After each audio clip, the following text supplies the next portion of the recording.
Welcome to another deep dive. Today we're heading to South America to learn about Paraguay. Oh, a great choice. A country that's often overlooked but full of surprises. I think so too, especially after reading through this encyclopedia excerpt you gave me. Paraguay seems like one of those places that really rewards a closer look. Absolutely. I mean, it's easy to just skim the surface, but when you dig a little deeper, that's where the real fascinating stuff comes out. Right. Like, I knew Paraguay was landlocked, but I had no idea that it's one of only TDO landlocked countries in the entire Americas. Wow. Yeah, I can see how that would shape a country's development, being completely surrounded by land like that. Definitely. And then even within its borders, there's this incredible geographical diversity. You've got the Grand Chaco, which is this vast, almost sparsely populated area in the west. And then in the east, you have the Oriente, where most of the population lives. It's much more developed, with rolling hills and fertile plains. It's amazing how different those two regions must be. And then on top of that, the weather can be pretty extreme. Oh, tell me about it. You can have warm Amazonian winds 1 minute, and then suddenly a blast of cold air from the Andes sweeps in. And the temperature can even drop below freezing sometimes, right? Yeah, which isn't exactly what most people picture when they think of South America. No, not at all. It just goes to show how diverse the continent really is. And speaking of adapting to extremes, did you read about the lungfish? Oh yeah, that was fascinating. Right. They basically bury themselves in the mud and hibernate when it gets too dry. Nature's way of dealing with tough times, I guess. Exactly. It's incredible how resilient some species can be. And that adaptability seems to be a theme in Paraguay, even when it comes to language. Yeah, the fact that both Spanish and Guarani are official languages really stood out to me. It's not something you see very often, especially in the Americas. Right. And what's even more surprising is that only about 11% of the population primarily speaks Spanish. I know. It really challenges our assumptions about language dominance in a former Spanish colony. It makes you realize how deeply rooted the Guarani culture is in Paraguay. Absolutely. I mean, the Guarani people were historically known as warriors, and their influence is still felt today in so many ways. So Guarani is more than just a language. It's a symbol of resilience and cultural survival. Exactly. Okay, so we've got the Oriente, which is the more populated region in the east. But then our encyclopedia excerpt also mentions Mennonite communities. Oh yeah, the Mennonites. They've actually established a pretty strong presence in Paraguay, especially in the Chaco region. That's so interesting. What drew them to Paraguay, of all places? Well, they're known for their agricultural expertise, so I imagine the fertile land was a big draw. Makes sense. And they've even managed to preserve their own dialect, Plautdicht. It's a form of Low German, just another example of the cultural diversity you find in Paraguay. Oh, and I have to ask you about this Vito de Dinero festival. Ah, yes. Quite unique, isn't it? Money raining down from a church tower. It sounds like something out of a dream. It certainly throws any preconceived notions you might have about South American festivals out the window. It does. Okay, so we've covered some pretty fascinating ground here. The contrasting geography, the resilient lungfish, the enduring legacy of the Guarani language, the unexpected presence of Mennonite communities, and a festival where money literally falls from the sky. And we're just getting started. I know, I'm already hooked. Paraguay is definitely living up to its reputation as a hidden gem. So are you ready to jump into the world of Paraguayan politics? It's quite a story. Oh, I'm definitely intrigued. Lead the way. So, Paraguayan politics, it sounds like it's had its fair share of turmoil. Oh, definitely. For a long time, it was dominated by a single party, the Colorado Party. Decades, right? Yeah, they held on to power for like 70 years, almost uninterrupted. Wow. That's got to be some kind of record. It's definitely up there. And then you had this brief period with Fernando Lugo. Who was he? He was a former bishop, actually.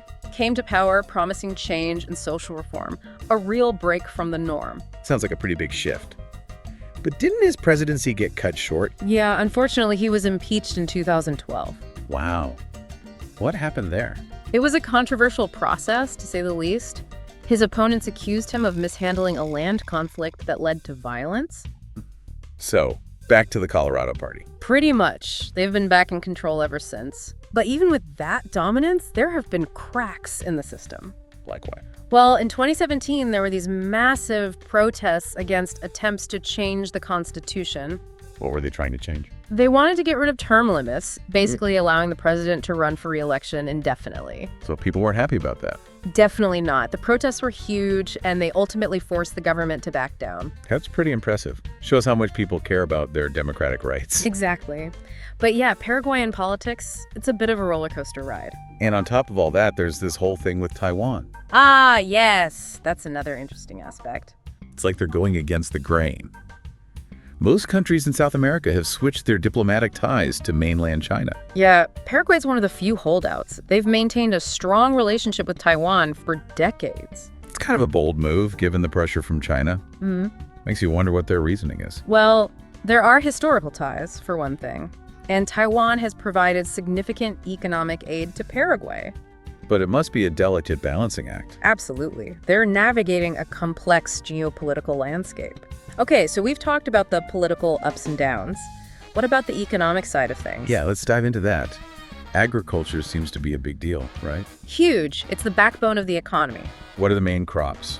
Soybeans are the biggest export by far. I can see why. Soybeans are in such high demand globally. They are. But that reliance on a single commodity can be a bit risky.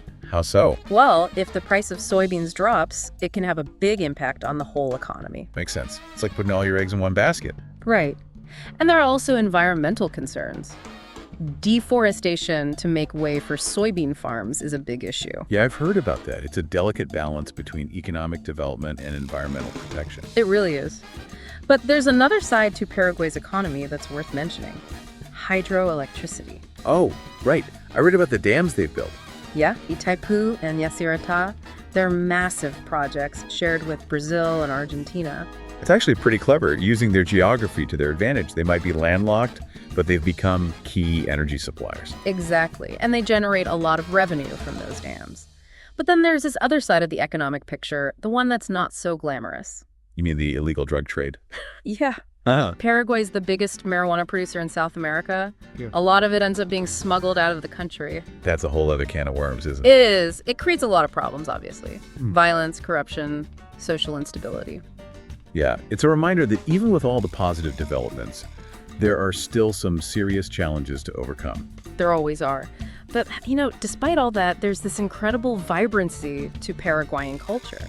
Oh yeah, let's switch gears and talk about that. What are some of the things that make Paraguayan culture so unique? Okay, so we've really gone deep on Paraguay, learned so much. What really stands out to you? What was the biggest surprise? Well, the thing about Paraguay is it's full of surprises. I think for me, it's got to be that mix of cultural influences. Like you've got this strong indigenous heritage with the Guarani language and traditions, but then you've also got these European influences like the polka music and the Mennonite communities. It's a real melting pot. It is. It's a blend you don't really find anywhere else. And speaking of Guarani, it's amazing how it's managed to survive and thrive for so long. I know, right? Especially when you think about how many indigenous languages have been lost or marginalized over the centuries. The fact that Guarani is still spoken by so many people and that it's an official language alongside Spanish is a testament to its resilience. Absolutely. And it makes you wonder, what does the future hold for Guarani? Can it survive in a world where English is so dominant? That's a good question. It's definitely a challenge for any language, especially one that's not as widely spoken. But, maybe technology can actually help preserve Guarani. I mean, think about all the online resources and language learning apps out there. Yeah, that's true. Technology can be a double-edged sword, but it can also be a powerful tool for language preservation. Okay, another thing that really struck me was how Paraguay has turned its geography to its advantage. Oh, you mean with the hydroelectric power? Exactly. They're landlocked, which you'd think would be a disadvantage. But they've actually become major energy exporters thanks to those massive dams they built. Yeah, the Itaipu Dam is one of the largest in the world. It's pretty incredible. It's a reminder that sometimes limitations can actually breed innovation. Absolutely. And it's a good lesson for all of us, right? Like, how can we turn our own perceived weaknesses into strengths? That's a great takeaway. So, we've talked about the good, but we also have to acknowledge the challenges. Paraguay has had its fair share of political instability and economic struggles. Yeah, that's true. Corruption and poverty are still major issues. And then there's the drug trade, which is a whole other layer of complexity. Right. Paraguay being South America's biggest marijuana producer, it's a significant problem. It is. But even with all those challenges, there's a sense of hope and resilience that shines through. I mean, think about those protests in 2017 when people took to the streets to defend their democracy. Yeah, that was inspiring. It shows that people are engaged and willing to fight for a better future. Definitely. And, when you look at everything Paraguay has gone through, all the ups and downs, it's really a story of survival against the odds. They've faced dictatorships, economic crises, natural disasters, but they've always managed to bounce back. They have. It's a testament to the strength and spirit of the Paraguayan people. It is, and it's something we can all learn from, I think, that no matter what challenges we face, there's always hope. There's always the possibility of a brighter future. Well said. I think we've done a pretty good job of uncovering some of Paraguay's hidden gems today. I agree. It's been a fascinating journey. It has. To our listeners, thank you for joining us on this deep dive into Paraguay. We hope you've learned something new and maybe even feel inspired to explore this incredible country further. And who knows, maybe you'll discover some hidden gems of your own along the way. Until next time, keep exploring, keep learning, and keep those minds open.